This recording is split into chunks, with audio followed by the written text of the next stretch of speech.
Bonjour et bienvenue sur Les Anges en parlent. Aujourd'hui, nous allons aborder un sujet avec Claude Mann. Nous sommes nombreux à utiliser des objets ou des supports pour accompagner notre développement ou notre spiritualité. La question que je voulais vous poser, Claude, n'y a-t-il pas un risque de perdre sa souveraineté avec tous ces objets? Bonjour, chère Elisabeth. Nous nous retrouvons effectivement, comme j'ai l'habitude de le dire, sur une octave supérieure de conscience, puisque la vie est mouvement perpétuel et ascension, et qui n'avance pas recule. Donc, à chaque rendez-vous, nous nous trouvons toujours sur une octave supérieure, et en ce sens, nos échanges s'inscrivent dans une dynamique évolutive permanente. En effet, c'est un sujet capital. En ces temps historiques que nous vivons, les problèmes sont de plus en plus complexes et les solutions se doivent d'être en adéquation avec la complexité du moment. C'est un sujet important parce que il est dit que l'univers a prévu des solutions et que il n'y a de problème que parce que il y a de l'ignorance. En principe, à chaque problème, il y a une solution. Sauf que, dans quelle direction doit-on la chercher, cette solution? Faut-il la chercher à l'intérieur de soi, en activant ses potentialités transcendantales, spirituelles, ou faut-il s'extérioriser, c'est-à-dire faire appel à des forces extérieures à soi? Ça, c'est une vraie question. Je serais tenté de dire que la position médiane qui consiste à nuancer chacune des parties, c'est-à-dire les solutions extérieures et la solution intérieure. Je dirais que je choisirais le juste milieu. Voilà. En effet, nous avons tous pu utiliser dans notre existence du support extérieur de tout ordre, avec plus ou moins des résultats probants, et puis parfois aucun résultat, ou même parfois des supports qui nous ont parasités, c'est-à-dire la mise en application de certaines technologies qui nous ont parasités, ont été contre-productives. Et du coup, est-ce qu'il n'y a pas un risque à utiliser des supports externes ou extérieurs, à perdre notre souveraineté? Peut-être qu'on délègue trop, on met un peu toute notre foi dans ces objets extérieurs. Effectivement, c'est une question importante que vous posez là parce que ça nous amène à la Genèse, cette fameuse Genèse où l'humanité, à un moment, c'est en Atlantide, elle s'est rebellée contre la source, qu'elle est issue, et elle a décidé de s'investir dans le monde phénoménologique, c'est-à-dire le monde de la matière, et elle est devenue dépendante du monde extérieur et elle a rompu le lien avec ses potentialités infinies intérieures, le domaine de toute possibilité, le domaine du champ de tous les possibles qui est à l'intérieur de soi, elle a transposé à l'extérieur d'elle. Et c'est une vraie question parce que à partir du moment où on s'ampute de sa réalité spirituelle intérieure, c'est-à-dire du cerveau droit, automatiquement on devient sous le contrôle du cerveau gauche, qui lui est un logiciel binaire qui fonctionne à partir d'une cause avec un effet. Sauf que la cause, elle n'est pas intérieure, elle est extérieure. Donc, et c'est un vrai problème parce que la cause des causes n'est jamais extérieure, elle est intérieure. Que nous savons bien que on n'attire pas à soi ce que l'on veut, on attire à soi ce que l'on vibre. C'est vrai que si on veut vibrer quelque chose qui soit en adéquation avec ce que l'on veut attirer à soi, on ne peut que le provoquer à partir de son intériorité, c'est-à-dire qu'on ne peut que le générer à partir de sa réalité intérieure, de telle sorte à l'attirer à l'extérieur de soi. Et là, c'est là que le cerveau droit rentre en action. Mais alors, il s'agit de ne pas se tromper. Et comment peut-on ne pas se tromper? C'est justement en faisant appel à notre intuition et à la certitude que nous avons en nous une conscience intelligente, une conscience organisée, de laquelle on peut avancer en réduisant les marges d'erreur et d'accident le plus possible. Et cette réalité transcendantale qui est notre GPS intérieur, notre boussole intérieure, qui est notre conscience éthique intérieure, c'est le je suis, c'est le soi supérieur, c'est la conscience d'être ou l'esprit avec un grand E, à la différence de la culture du cerveau gauche qui, lui, a pour vocation de nous soustraire de nous-mêmes et de nous amener à nous investir dans le monde extérieur et de nous accrocher à des supports plus ou moins performants, de telle sorte à finalement se déposséder soi-même et de devenir dépendant de supports extérieurs, en sachant que ces supports extérieurs ne sont pas neutres, puisque ils sont rattachés à des égrégores. Est-ce qu'on pourrait dire que, en fait, si on a tellement envie d'avoir des supports extérieurs, c'est parce que c'est très difficile, seul, soi-même, en conscience, de développer notre spiritualité? C'est très important cette question. Elle est essentielle, elle est au cœur effectivement du sujet que nous traitons, parce que on revient, disons-le, à cette fameuse solitude, ce vide intérieur qui a pour effet de pousser les individus à se retrouver, à se fédérer et à adopter une ligne directrice commune, de telle sorte à s'encourager et à se synchroniser et au final d'être dans une démarche mondaine qui est à l'opposé de l'intériorisation du chemin intérieur vers la conscience organisatrice, forme de l'esprit avec un grand E. C'est-à-dire qu'effectivement, ce vide existentiel, parce que c'est existentiel, n'encourage pas du tout à prendre le chemin de l'intériorisation, mais plutôt de prendre le chemin de l'extériorisation pour aller vers l'autre, vers les autres, au risque de perdre sa souveraineté, puisqu'on devient dépendant aussi d'un groupe. Et quand on parlait d'objets extérieurs, il s'agit aussi du groupe humain, duquel on deviendra dépendant aussi, pour ne pas être seul.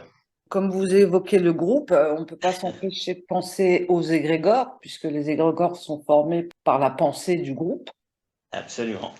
Est-ce qu'il n'y a pas du coup un danger quand on utilise des supports extérieurs de s'accrocher à des égrégores qui seraient nocifs ou toxiques? Effectivement, nous vivons une époque historique où la lumière met au grand jour, on peut dire, la lumière éclaire ce qui était caché, la lumière déchire le voile de l'ignorance et met en pleine lumière ce qui jadis était réservé qu'à un petit nombre d'initiés. Aujourd'hui, toute personne qui cherche sincèrement trouve. Quand on parle d'égrégores, on peut atteindre ces égrégores en toute bonne foi, en ayant la certitude qu'on est branché sur quelque chose de lumineux et non pas de ténébreux.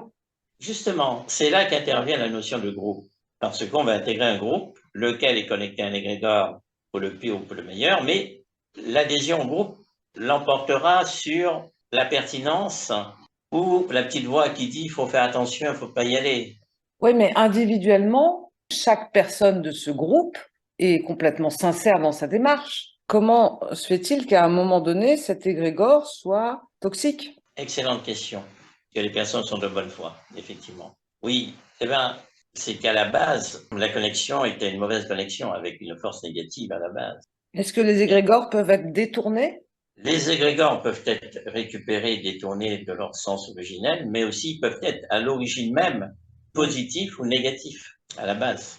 Donc, du coup, même en toute bonne foi, il est possible de se connecter à un égrégore toxique. On est au cœur du sujet. Prenons le cas du Notre Père. Notre Père qui est aux cieux, etc. Oui. Eh bien, il y a une phrase dans le Notre Père qui est très négative. Alors, le Notre Père, chaque phrase correspond à l'activation d'un chakra. Soit dit en passant, c'est Edgar Cayce qui l'avait révélé. Chaque phrase correspond à un chakra. Et il y a une phrase qui dit « Et ne nous soumets pas à la tentation ». Le simple bon sens paysan nous fait dire que Dieu ne peut pas tenter ses créatures, ça ne tient pas la route. Ce serait la phrase juste dans le sens, ce serait plutôt « Père, protège-nous de la tentation, renforce notre sécurité, garde-nous de toute chute » ou des choses comme ça. Comme vous parlez de la Genèse, en fait, ça revient au Jardin d'Éden et à la pomme. Donc, Ève et Adam ont été soumis à la tentation parce qu'on leur a dit ne touche pas à ça et ils l'ont fait. C'est vrai que c'est un langage imagé, mais le fait de dire cette phrase, effectivement, c'est la chute. Ça revient à l'infiltration, à la chute. Cette phrase a été modifiée. La phrase originale, c'est pas ça. Les contrôleurs ont ajouté cette phrase pour que ceux qui vont faire cette prière se connectent à l'égrégore de l'ombre. C'est-à-dire qu'il suffit de changer une phrase et au lieu de se connecter à l'égrégore christique, on se connecte à l'égrégore de l'ombre. Il suffit de modifier une petite phrase et toute la charge va alimenter l'égrégore négatif. Protège-nous de la tentation et non pas ne nous soumets pas à la tentation. Exactement, rien que ça. D'ailleurs, comment je l'ai appris, c'est parce que Saint-Augustin, quand il faisait cette prière avec la phrase erronée, était projeté sur les murs, violemment à chaque fois. Et un jour, il a quitté son corps, et dans le plan astral, il a observé ce qui se passait. Donc, il a fait le Notre Père, et à ce moment, il a vu un rayon sombre, un rayon noir, qui se dirigeait vers lui, qui le bousculait dans tous les sens. Et c'est à ce moment-là qu'il a compris que ça venait de cette phrase qui était extrêmement nocif, extrêmement malsain. Donc, on peut modifier en fait un symbole avec un détail et le détourner. Effectivement, cet égrégore-là a Et été voilà, multiplié, et grossi et nourri. depuis des millénaires. Ouais. Encore un autre exemple, montrer le Jésus-Christ en croix, le corps ensanglanté avec une épine, tout ça, c'est se connecter à un égrégore extrêmement maléfique des inframondes. Le symbole positif, c'est le Christ qui a les bras ouverts au Oui. Brésil, au sommet Mm. de la montagne, c'est-à-dire le corps corruptible est devenu un corps de lumière, un corps invincible, invulnérable, un corps christique et non pas un corps corruptible. Donc le fait de montrer ce symbole d'un corps ensanglanté, eh bien on se connecte aux inframondes, on ne se connecte pas du tout à la conscience christique. Plein de symboles comme ça. Voilà. Bon, donc ce qui manque aux gens humains, c'est le bon sens paysan tout simplement. D'accord. Donc, plutôt que de se connecter à des supports externes pour développer notre spiritualité ou pour l'accompagner, en tout cas, ce développement, il y a donc peut-être des solutions parce que du coup, avec les objets, on ne sait jamais à quoi ils sont connectés, à quelle Alors, conscience, à quelle... alors, effectivement, pour son développement spirituel, mais aussi pour résoudre les problèmes du quotidien, problèmes existentiels qui touchent tous les domaines de la vie.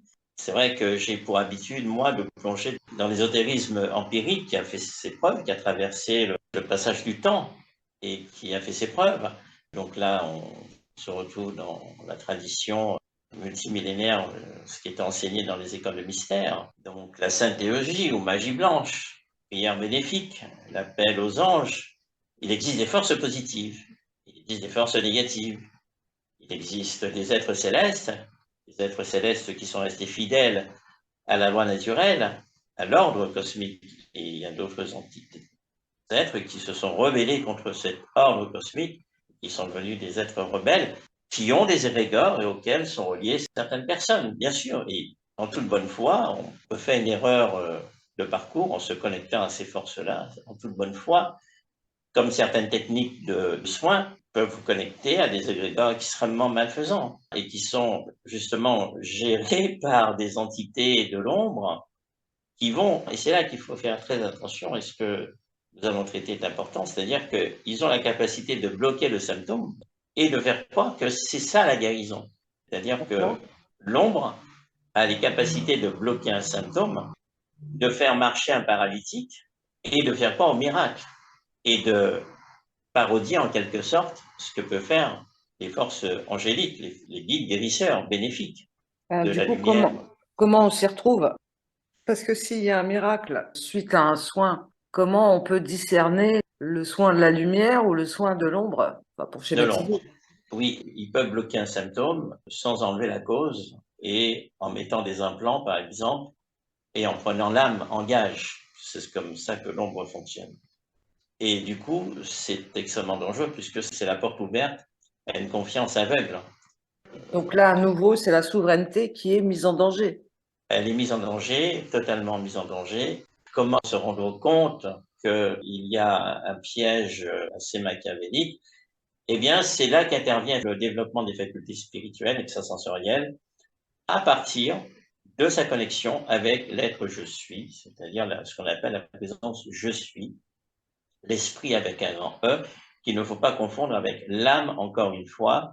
C'est une hérésie totale de penser que l'âme est l'esprit, alors que l'âme reçoit son souffle de vie, de lumière de l'esprit. Sans l'esprit, l'âme meurt asphyxiée. Elle est mortelle, l'âme, elle est mortelle. Donc, il y a une culture à avoir au sujet de ce que c'est que notre être intérieur, notre réalité transcendantale, qui est hors de l'espace et du temps et qui se tient dans l'éternité, en fait. Notre âme est déjà dans la temporalité, dans la dualité, mais elle prend son souffle de vie à partir d'une réalité qui est l'esprit avec un grand E. Cette réalité de l'esprit se trouve hors de l'espace et du temps, se trouve dans l'éternité. C'est pour ça qu'elle est immortelle. L'esprit est immortel, mais l'âme est mortelle. Et l'âme nous représente. L'âme elle représente notre individualité. C'est-à-dire que si elle est détruite, c'est nous qui sommes. Nous n'existerons plus jamais. Par contre, le noyau divin, qui donnait le souffle de vie et qui faisait battre notre cœur, retournera au cœur du grand Logos avec l'expérience, puisque à son niveau, il n'y a pas de bien, il n'y a pas de mal, il n'y a qu'une notion, c'est la notion d'expérience. Et c'est pour ça qu'elle respecte notre libre arbitre. Un individu peut s'élever et un individu peut se dégrader jusqu'à rompre le lien entre son âme et son esprit. Et l'esprit ne va pas l'empêcher de le faire, puisque sur les deux tableaux, il gagne, que ce soit sur le tableau du mal ou le tableau du bien, l'esprit gagne. C'est l'expérience qui compte. Par contre, au niveau de l'âme, bien sûr, l'âme va souffrir. L'âme a pour vocation d'aller vers le bien. Mais au niveau de l'esprit, ça lui est égal que la personne aille vers le mal ou vers le bien. C'est là qu'il faut comprendre la dimension cosmique de ce que c'est que l'esprit. On a une vision sentimentale humaine de l'esprit, mais l'esprit est au-delà de la dualité, c'est-à-dire qu'un individu a le droit absolu de choisir le pire comme le meilleur, mais l'être divin ne va pas du tout l'empêcher de se détruire ni de faire le mal. Il va respecter son libre arbitre, mais le noyau divin, l'esprit, va gagner sur les deux terrains. L'expérience. Ça, c'est une notion très importante. Par contre, l'âme, bien sûr, va subir le choc au retour, le karma, il va beaucoup souffrir. C'est la raison pour laquelle cette notion est importante. C'est-à-dire, quand on dit il faut se connecter à ses potentialités intérieures, les potentialités intérieures ne viennent pas de l'âme, elles viennent de l'esprit. C'est au-delà de l'âme. Par contre, ça passe par l'âme. À partir de l'âme, on Ouais. reçoit les vertus de l'esprit. Alors, âme, conscience, esprit, moi je me perds un Esprit, peu. âme. Comment on peut développer sa spiritualité, l'intériorité, donc trouver en nous les ressources nécessaires à notre bon développement parmi ces triptyques, âme, conscience et esprit? Ça nous amène à ce propos, c'est que les hommes vivent en sachant que la mort est au bout de la route et qu'il n'y a aucun chemin qui puisse échapper à ce terme. En fait, la démarche devrait s'opérer en sens contraire et se diriger de la mort vers la vie. C'est ça l'idée. C'est-à-dire une vie conquise durant l'existence et qui est l'issue d'une longue recherche et de durs combats. Ça ne se fait pas comme ça. Il y a quand même une lutte. Le passage par le creuset est nécessaire. Il est comparable à l'opération conduite par les alchimistes. C'est une Ouais. démarche alchimique. C'est pas une démarche spéculative intellectuelle, c'est une démarche alchimique. Alors, L'éveil, dans ce creuset, qu'est-ce qu'on met comme ingrédient? qu'est-ce qu'on met comme ingrédient? Eh ben, l'éveil de l'or, que tout être recèle enveloppé dans un magma souvent inextricable, est une libération et par conséquent une sortie des conditionnements divers qui retiennent prisonnier le corps, l'âme et le mental. C'est-à-dire que ce qu'on met comme ingrédient, c'est la prise de conscience que l'on met dans ce chaudron alchimique. Et la tradition parle volontiers de la notion d'exil, de la patrie céleste. L'existence est ainsi considérée comme une voie de retour à un état originel, parce que c'est de ça dont il s'agit. Il s'agit de revenir à un état originel qui inclut une constante décréation, donc c'est-à-dire sortir des conditionnements. En fait, l'homme est exilé de lui-même, c'est ce que je dis, il est absent de lui. Il lui faut apprendre à se retrouver dans le fond le plus abyssal de son être. Quand la connaissance du cœur se révèle, l'homme fasciné s'y tient dans le repos. Et on revient à cette notion du cœur, à l'intelligence du cœur. Voilà les ingrédients que l'on doit mettre dans cette dimension alchimique. Durant longtemps, sa nostalgie d'amour et de lumière demeure voilée. Il lui faut donc apprendre à se connaître, à savoir écouter l'appel au-dedans de lui. C'est-à-dire qu'il y a nécessité pour lui de faire germer, de faire croître ce qui réclame sa nourriture, tel un enfant affamé, criant pour signifier sa présence à sa mère, qui momentanément l'oublie. L'homme est dans cette situation. C'est-à-dire qu'il doit faire le silence intérieur, l'arrêt de toutes les pensées, c'est-à-dire de mettre en repos son cerveau pensant, de telle sorte à ce que son système nerveux central puisse se connecter à sa conscience supérieure. C'est-à-dire que tant que le cerveau pensant n'est pas mis au repos, le système nerveux central reçoit des impulsions informationnelles permanentes. Et il faut déconnecter le cerveau pensant du système nerveux central de telle sorte à ce que le système nerveux central puisse canaliser la conscience, parce que la conscience de l'être ne peut se manifester que dans le silence. Et du coup, c'est un silence qui est plein. Le vide n'existe pas. Donc, il y a une nécessité de faire le vide intérieur et le chaudron, finalement, c'est-à-dire la coupe alchimique, c'est l'homme, c'est le corps, c'est la coupe du Graal, c'est le corps physique. C'est lui qui est en cause. C'est lui qui est au centre de cette transmutation alchimique. À la différence des hindous, comme des cathares qui voulaient se soustraire du corps pour pouvoir se projeter dans le nirvana, Brahma chez les hindous, qui est une erreur. C'est une erreur, puisque le corps, c'est de l'esprit densifié, dont la fréquence s'est ralentie, en fait. La fréquence s'est abaissée. Donc, quand le corps reçoit l'esprit, le flux de l'esprit, le flux alchimique de l'esprit, il se réveille de son sommeil, il rajeunit, il redevient vivant. C'est le principe alchimique des signatures, de la compatibilité. Le corps, c'est de l'esprit densifié, mais quand on injecte justement de l'esprit, le fluide de l'esprit, la lumière de l'esprit dans le corps, on spiritualise le corps et on inverse le processus de vieillissement. Mais comment peut-on acheminer dans le système nerveux la conscience? Eh bien, c'est en déconnectant le cerveau pensant du système nerveux central. Voici le principe alchimique d'une façon très succincte qu'il faut déjà mettre en application. Ça suppose quoi? Ça suppose que c'est à partir de ce silence que notre divinité va nous parler, va communiquer avec nous et nous donnera des instructions, des directives, des intuitions pour nous alerter que ça c'est juste, ça c'est pas juste. Donc, discernement, la voie de l'intuition. Donc, il y a effectivement une méthodologie, il y a une méthode, un process qu'il faut connaître. Ça, c'est sûr et certain. Et c'est ce que je disais tout à l'heure, c'est-à-dire que les humains ont tendance à aller vers la mort. Mais c'est l'inverse. C'est l'inverse. Il faut partir de la mort pour aller vers la vie.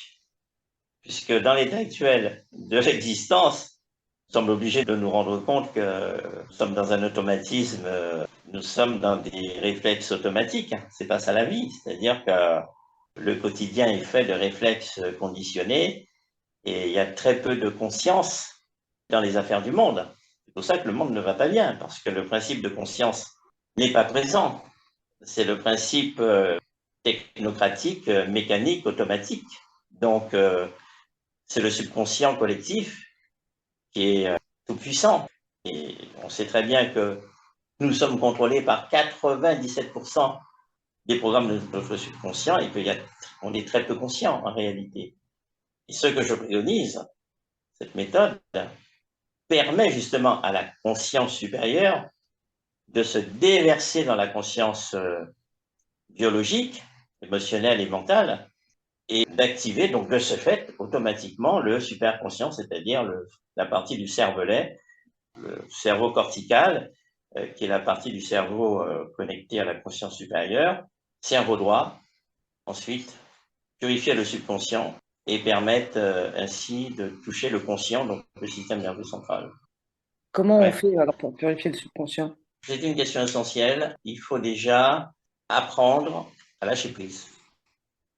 Fermer les yeux pour apaiser les stimuli.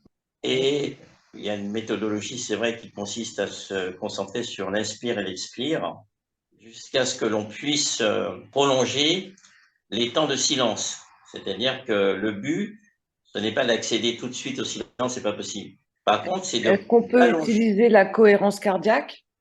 Effectivement, on peut utiliser la cohérence cardiaque, c'est tout à fait juste. L'activation du champ magnétique du cœur, qui est supérieur au champ magnétique du cerveau d'ailleurs, on le sait. Et en permettant justement à la cohérence cardiaque d'apporter de la cohérence, de la plénitude dans cet espace de silence et de filtrer les parasitages. Et ça, c'est très intéressant. Très intéressant. Alors, on peut se concentrer tout simplement sur le cœur ou le chakra du cœur, ça dépend. Et en prolongeant, en espaçant les temps de silence, de plus en plus, c'est-à-dire quelques secondes, jusqu'à 1 minute à chaque fois. On élargit l'espace de silence, voilà, jusqu'à ce que le silence puisse se faire une certaine durée, même si c'est 1 minute, 2 minutes. On allonge comme ça. Et dans ces espaces de silence, c'est à ce moment-là que la conscience supérieure jaillit. La conscience ne peut jaillir que dans un espace de silence qu'elle va remplir. Et à ce moment-là, l'incohérence cardiaque ou simplement le fait de porter son attention au niveau du cœur permet justement de faire des connexions entre le cœur, bien évidemment, et le cerveau. Et il faut savoir que le cœur physique est relié au cœur du je suis de l'être suprême. individualisé, hein, qui est notre partie divine. Le cœur physique est relié.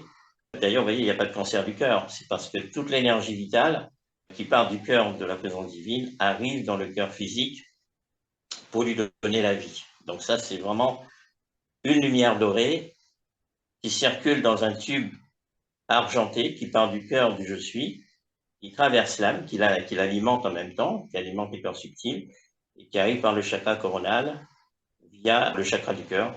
Et c'est ainsi que le cœur est alimenté par une lumière dorée qui permet au cœur de nettoyer, de purifier le sang et d'impulser ce principe divin dans le sang qui fait que nous sommes des créatures spirituelles avant d'être des créatures matérielles.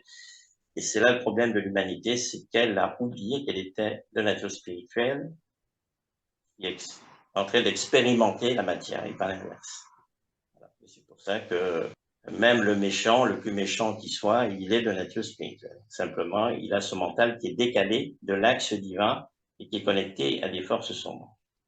Ce sont des éléments qui sont connexes au sujet initial, c'est-à-dire cette souveraineté qu'on remet à des éléments extérieurs. Alors, fondamentalement, si je vais au bout du raisonnement, je dirais que on peut remettre sa confiance sous réserve évidemment à certains éléments extérieurs, mais faut-il encore s'assurer que ces éléments sont rattachés à des égrégores positifs. Bon, Oui. mais d'une façon mesurée, avec raison, avec maturité, avec le bon sens paysan, c'est-à-dire que on peut effectivement avoir un talisman qui est relié à des forces angéliques ou à des forces cosmiques positives. On peut, pourquoi pas, avoir j'utilise personnellement une technologie qui s'appelle le Xerom, qu'on peut voir sur mon site Renaissance-Quantique. Le Xerom, qui est une technologie de pointe, technologie de lumière que j'utilise et qui me permet d'avoir une expansion de conscience et de me connecter à d'autres dimensions. Mais j'en suis pas dépendant, c'est-à-dire c'est un support, c'est une aide sur le chemin qui me permet d'avoir accès à des dimensions extérieures, c'est-à-dire que pour aller à l'extérieur, pour faire les voyages interdimensionnels extérieurs, je pars de mon intériorité. Donc, c'est mon être divin qui me pilote. Ce n'est pas mon intellect. Donc, à partir du moment que je suis piloté par mon être divin, il n'y a aucun risque. Il y a une sécurité totale. Toutes les mesures de sécurité sont présentes. Alors que si cette démarche est faite à partir de l'intellect, donc de la personnalité extérieure, c'est extrêmement dangereux et on peut avoir des ennuis très graves. Comme pour le dédoublement astral, si le dédoublement astral est fait à partir du pilotage de l'être intérieur, il n'y a pas de danger. Si c'est fait à partir du logiciel du cerveau gauche, ça demande beaucoup plus d'énergie, évidemment, et puis ça demande une vigilance de tous les instants, et c'est assez dangereux. Donc, c'est pour ça que je dis, je choisis la voie médiane, c'est-à-dire que, pourquoi pas des éléments extérieurs, mais s'assurer qu'ils sont en connexion avec des choses positives, mais les utiliser avec parcimonie, avec raison, en donnant la primauté à sa dimension intérieure. Parce qu'effectivement, il ne faut pas se nier, il ne faut pas se renier. Voilà, parce que nous sommes des dieux en devenir. Il faut conserver son libre arbitre. Le problème, Voilà. c'est quand on délègue sa souveraineté à un objet externe, on prend le risque de s'aliéner à cet objet et de ne plus être en conscience avec l'objet. Vivre d'une certaine manière ses directives. Oui, c'est-à-dire il suffit qu'effectivement qu'il y ait une force sombre derrière cet objet et on est sous contrôle de cette force sombre. Je vais faire un parallèle qui est un peu bizarre. J'ai l'impression que plus on avance dans le temps, je parle dans la vie matérielle, hein, plus notre souveraineté est remise en cause. Par exemple, on l'a bien vu, notre souveraineté avec le libre consentement. L'OMS est en train de préparer un projet qui sera valide l'an prochain, va prendre la souveraineté des États concernant les crises pandémiques. Donc en fait, l'OMS va décider pour 170 pays, je ne sais plus combien exactement, quelles vont être les mesures prises et on n'aura plus notre libre arbitre, on ne fera plus appel à notre consentement. Donc j'ai l'impression que le problème de souveraineté est mis en cause dans plein de domaines, pas seulement dans la spiritualité, mais c'est les mêmes process, c'est-à-dire que quelqu'un d'extérieur décide pour nous ce qu'on doit faire. Je trouve qu'il y a quelque chose de dangereux à accepter tout ça. On est dans le sujet, effectivement, c'est-à-dire l'idée de la souveraineté individuelle que d'aucuns voudraient supprimer, mais mathématiquement, hein, on parle du cerveau gauche pour le coup, mathématiquement, qu'on le veuille ou non, je pense qu'on peut trouver un consensus, toute idéologie confondue, que nous sommes tous issus d'une intelligence première qui nous a donné des compétences, le libre arbitre, la possibilité d'échapper au déterminisme puisque nous avons le libre arbitre. Et si nous avons le libre arbitre, c'est parce que nous avons un noyau divin en nous tous. Après, un artiste qui naît avec un don est libre de créer des horreurs. Un chanteur qui a le don de chanter, il a le droit, il a la liberté de chanter des horreurs. Un sculpteur, un peintre, un dessinateur, un écrivain, ils sont libres de créer des horreurs à partir du don qu'ils ont. C'est-à-dire que le don, il est neutre. Et c'est chacun qui lui donne une orientation pour le pire ou pour le meilleur, soit pour élever l'humanité, soit pour la faire tomber encore un peu plus bas. On le voit, il y a des chanteurs qui ont des dons extraordinaires et qui chantent des horreurs. Donc, ils participent à l'ombre et à la destruction de l'humanité.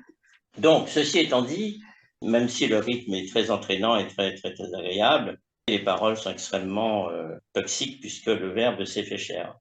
En fait, toute organisation extérieure n'est que le miroir réfléchissant de ce qui se passe à l'intérieur de chacun. C'est-à-dire que j'ai pour habitude de me cristalliser, non pas sur les structures extérieures technocratiques, mais sur les personnes par qui c'est arrivé. C'est-à-dire que les choses extérieures n'arrivent jamais par hasard. L'espace au sein duquel nous évoluons, notre espace vital, n'est que le miroir réfléchissant de ce qui se passe à l'intérieur de nous.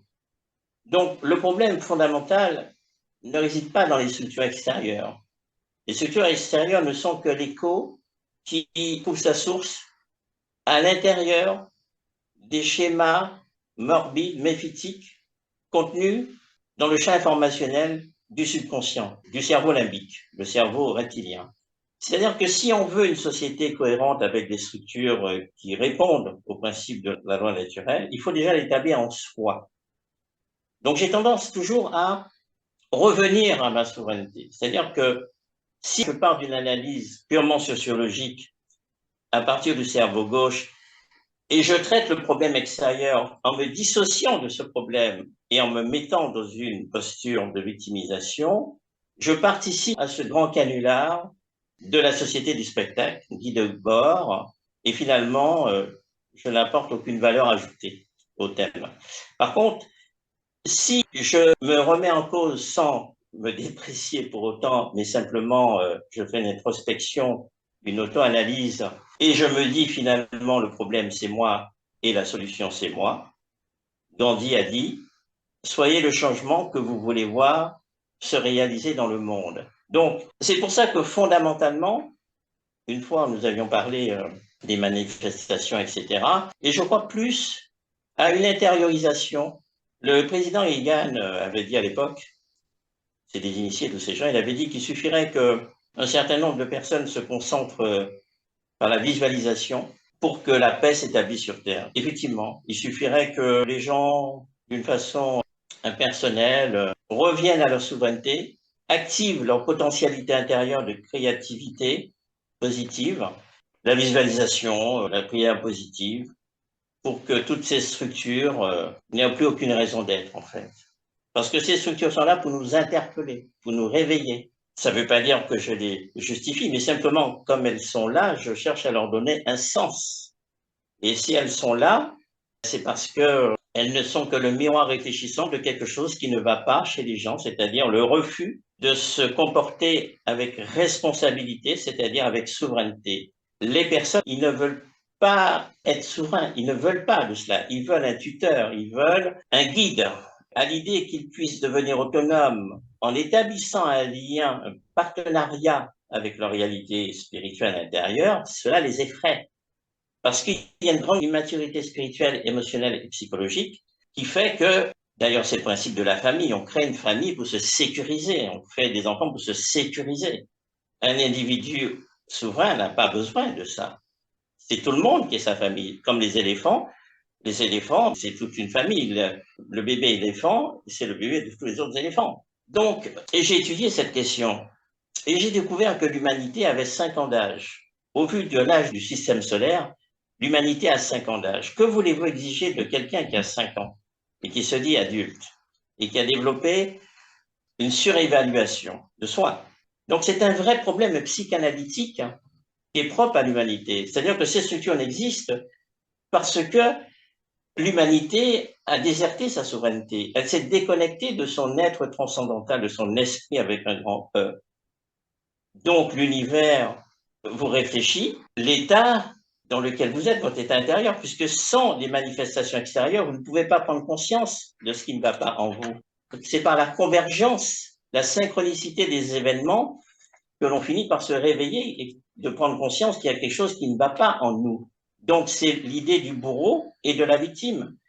La Oui, victime appelle le bourreau et le bourreau, il arrive. C'est oui, ça, donc il faut commencer par connais-toi toi-même. tout est dit dans cette phrase de grande sagesse, connais-toi toi-même et tu connaîtras les dieux et l'univers. Et c'est ça le problème, c'est que l'homme et la femme ne sont pas nés, Elisabeth. L'homme et la femme ne sont pas nés.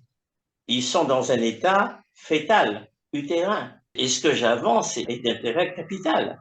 Parce que, observons un peu le monde tel qu'il est. On voit bien que tout le monde fait la même chose. On va dans n'importe quel pays, ce sont les mêmes modèles, sans que les gens ne se concertent. Ils ont le même fonctionnement. Est-ce que vous avez quelqu'un qui sort du lot, qui dit, hop, je pense différemment?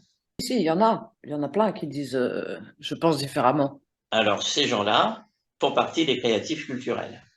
Ouais. Créatifs culturels, il y a 80% de femmes et 20% d'hommes, à peu près 1 milliard de femmes qui font partie des créatifs culturels. C'est des gens qui fonctionnent avec le cerveau droit et non pas avec le cerveau gauche, qui s'inscrit dans une finitude alors que le cerveau droit est dans l'infini.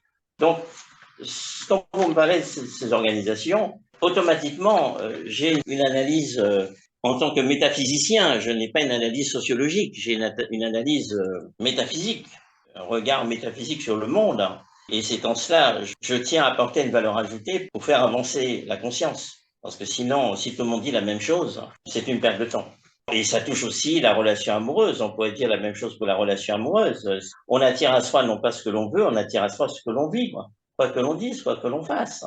Donc, s'il y a la guerre extérieure, c'est parce que chez les individus, il y a la guerre intérieure. Il y a une guerre à l'intérieur d'un individu, c'est-à-dire que l'individu est composé de sous-personnalités physiologiques, émotionnelles, intellectuelles, mentales. Et quand toutes ces sous-personnalités rentrent en conflit intérieur, ben ce conflit se traduit par un conflit extérieur. On est dans la situation de la fameuse synchronicité, c'est-à-dire que des événements qui n'ont pas de cause apparente finissent par converger et se connecter alors qu'il n'y a pas de cause apparente par rapport à ces événements-là. Et c'est justement cela l'idée de qu'est-ce que c'est que la synchronicité. C'est que tout simplement, on a des événements qui se synchronisent, mais qui n'ont pas de cause apparente. Elles n'ont pas de cause apparente. Je dis bien, elles n'ont pas de cause apparente, mais elles ont quand même une cause. Elles ne sont pas apparentes parce qu'elles ne sont pas extérieures, elles sont intérieures. C'est pour ça que je dis qu'elles ne sont pas apparentes. L'humain est le problème et il est la solution. Mais encore une fois, les hommes et les femmes ne sont pas prêts à se responsabiliser en prenant les manettes de commande de ce qu'il y a de plus noble, de ce qu'il y a de plus vrai, de ce qu'il y a de plus juste et qui se trouve à l'intérieur de chacun. Quand je dis à l'intérieur, pour être précis et rationnel pour le coup, cerveau gauche, c'est l'être divin dont je parlais tout à l'heure qu'il ne faut pas confondre avec l'âme. Si on veut changer la société, on n'a pas le choix, on est obligé de faire le chemin intérieur, le chemin de l'intériorisation pour aller vers son être intérieur. Alors qu'est-ce que c'est que la synchronicité? Occurrence simultanée d'au moins deux événements sans rapport de causalité entre eux, mais qui ont le même sens. C'est ça la synchronicité. Et cela s'explique comment? Ben, cela s'explique par qui se ressemble s'assemble. Dis-moi qui tu fréquentes, je te dirai qui tu es. C'est-à-dire que nous émettons un champ informationnel qui part de notre cervelet, qui émane dans le système nerveux central et qui émane dans notre champ électromagnétique. Et nous sommes des électroaimants, donc nous magnétisons, nous attirons des ondes qui vont se traduire par des événements. C'est pour ça que j'invite les gens, quand ils prennent leur voiture et ils se déplacent, de toujours faire appel à des forces positives pour qu'ils soient protégés, de telle sorte à compenser effectivement les dissonances inconscientes qui nous caractérisent, de telle sorte à ce que nous ayons des garde-fous. Et ça, c'est très important. Il ne faut pas se lever, partir comme ça. Non, nous sommes des êtres spirituels et il y a un process à mettre en place. Parce que nous sommes sur une planète de dualité. Et une planète de dualité, ça veut dire que les forces positives et négatives convergent vers tout un chacun. Et nous devons être conscients de cela. Donc, ceux qui disent qu'ils sont athées, qu'ils sont matérialistes, tout ça n'est pas très sérieux, parce qu'est-ce qu'ils peuvent nous expliquer pourquoi la Terre n'est pas trop près du Soleil, n'est pas trop loin du Soleil, et qu'elle a la bonne vitesse depuis des milliards d'années? On aimerait un petit peu que ces gens arrêtent de nous raconter des blagues. Ce que je veux dire par là, c'est qu'il y a un horloger et une intelligence qui règle cette mécanique, toutes les pièces de la mécanique céleste, pour qu'il n'y ait pas de raté, et dans un silence total, imaginez cette machinerie cosmique céleste qui est en mouvement dans un silence total. Est-ce que ce sera la conclusion? La conclusion tombe à point nommé, ma chère Elisabeth. Là, voilà la conclusion. Celui qui s'engage dans une voie d'évolution risque de rencontrer autour de lui l'ironie et le sarcasme. On se gausse de son choix. Parler à une âme charnelle, d'une présence spirituelle, c'est, écrivait Louis Lavelle, demander qu'elle en rit, qu'elle la profane ou la souille. Déjà Lao Tzu avait dit, lorsqu'un homme élevé entend la voix, il l'embrasse avec zèle. Lorsqu'un homme médiocre entend la voix, il l'écoute et l'oublie. Lorsqu'un homme grossier entend la voix, il éclate de rire. La voix, s'il ne riait pas, ne serait plus la voix. Voilà. En Est-ce qu'on d'autres parle de termes, la voix intérieure? VOIE. Effectivement, la voie intérieure, c'est-à-dire le chemin de la Oui. connaissance, l'intériorisation qui conduit la personnalité égotique mondaine extérieure vers l'être intérieur. On ne peut pas tenir ce discours et ramener à la raison l'homme de chair. Il en rit, il ricane beaucoup. Merci Claude d'avoir répondu à ces questions sur la souveraineté Vous et on voyez, va dire l'intériorité. la souveraineté et l'intériorité, la souveraineté ne peut prendre effet qu'à la condition que l'homme égotique, l'homme mondain, l'homme de la technocratie décide de prendre le chemin intérieur, d'inverser le processus qui consiste à s'investir dans le monde extérieur, à s'intérioriser, à inverser le processus qui consiste à stimuler les sens pour inverser les énergies qui alimentent les sens vers sa conscience intérieure. C'est vrai qu'il y a un process. Ceux qui sont intéressés par ce process, chère Elisabeth, peuvent rentrer en contact avec moi. Bien, ben on mettra le lien vers votre site. Donc en gros, il faut suivre la voix VOIE pour Oui, entendre la petite voix VOIX. ouais, c'est pas mal. C'est très bien dit en quelques mots. C'est tout à fait ça. Et à ce moment-là, plonger dans l'océan de la superconscience intelligente solaire de son être, à partir duquel on va attirer un monde meilleur avec des structures technocratiques qui répondront à l'exigence du principe de la loi naturelle et qui pourra œuvrer pour le bien de tous. C'est très simple en fait. Le problème, c'est nous et la solution, c'est nous. Bravo, chère Elisabeth, vous avez bien synthétisé les choses. Merci Claude et à très vite sur Les Anges en parlent. À très vite.